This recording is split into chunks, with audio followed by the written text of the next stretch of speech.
Hello everyone, আসসালামু আলাইকুম। আজকে আমি রান্না করে দেখাবো রুই মাছের মাথা দিয়ে কুমড়ো বড়ি। তার জন্য আমি নিয়ে নিয়েছি আদা বাটা, জিরা বাটা, রসুন বাটা, লবণ, হলুদ, লাল মরিচের গুঁড়া। এখানে নিয়েছি পেঁয়াজ চাকা করে কেটে নিয়েছি, কুমড়ো বড়ি নিয়েছি এবং একটু আলু নিয়ে নিয়েছি। আপনারা চাইলে পেঁয়াজ অন্যভাবেও কেটে নিতে পারেন। আমি মাছগুলো ভেজে নেব। তার জন্য আমি লবণ, সামান্য হলুদের গুঁড়া, সামান্য মরিচের গুঁড়া দিয়ে মেখে নেব।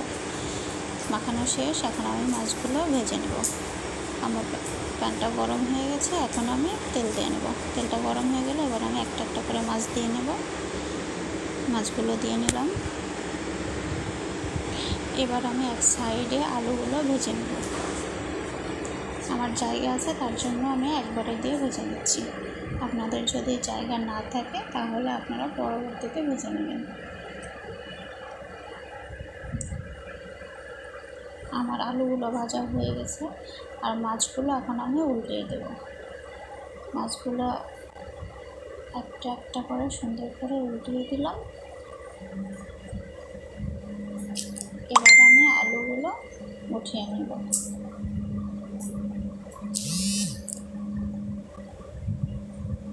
আলুগুলো উঠিয়ে নিচ্ছি।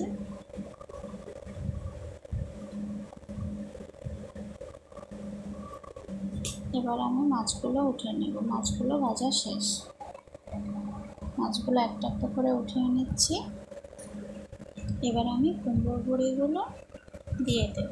এগুলো হালকা করে ভেজে নেব। এগুলো যেন বেশি লাল না হয়ে যায়। হালকা ভেজে নিলাম। এবার আমি কেটে রাখা পেঁয়াজ দিয়ে নিলাম। পেঁয়াজগুলো বাদামি কালার করে ভেজে নেব। সামান্য কিছু জিরা অ্যাড করে দিলাম। পেঁয়াজগুলো বাদামি কালার হয়ে গেলে সামান্য একটু পেঁয়াজ উঠিয়ে রাখবো, সেটা আমি বেটে তরকারি শেষে অ্যাড করে দেব। পেঁয়াজ একটু আমি উঠিয়ে নিচ্ছি। আমি সবগুলো উঠাবো না। এবার আমি একটু পানি অ্যাড করে দিলাম। এবার আমি শুকনো মশলাগুলো দিয়ে নিলাম। শুকনো মশলাগুলো সুন্দর করে কষিয়ে নেব। আমি পানি অ্যাড করলাম, যেহেতু মশলাগুলো শুকনো, নিচে লেগে যাবে। পানি দিলে নিচে লেগে যাবে না। মশলাগুলো থেকে তেল বের হয়ে এসেছে। এখন আমি একটু পানি অ্যাড করে দেব। এখানে আমি দিয়ে দেবো মাছের মাথাটা এবং কুমড়ো বড়ি এবং আলুগুলো। এগুলো সুন্দর করে আমি একবারে সিদ্ধ করে নেব। ঢাকনা দিয়ে ঢেকে দেবো, দিয়ে 5 মিনিট জাল করে নেব। 5 মিনিট শেষে আমি চলে আসলাম।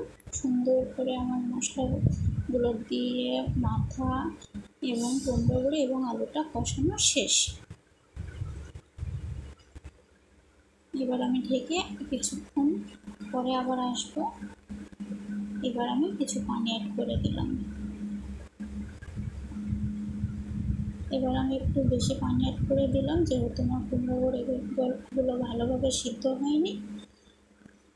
কুমড়ো বড়িগুলো সিদ্ধ হয়ে গেছে। এবার আমি বাকি মাছগুলো দিয়ে নিলাম এবং বেটে রাখা মশলাগুলো এখন দিয়ে দিতে হবে। আমার এডিটিংয়ের সময় ওটা কেটে গেছে, আপনারা কিছু মনে করবেন না। এবার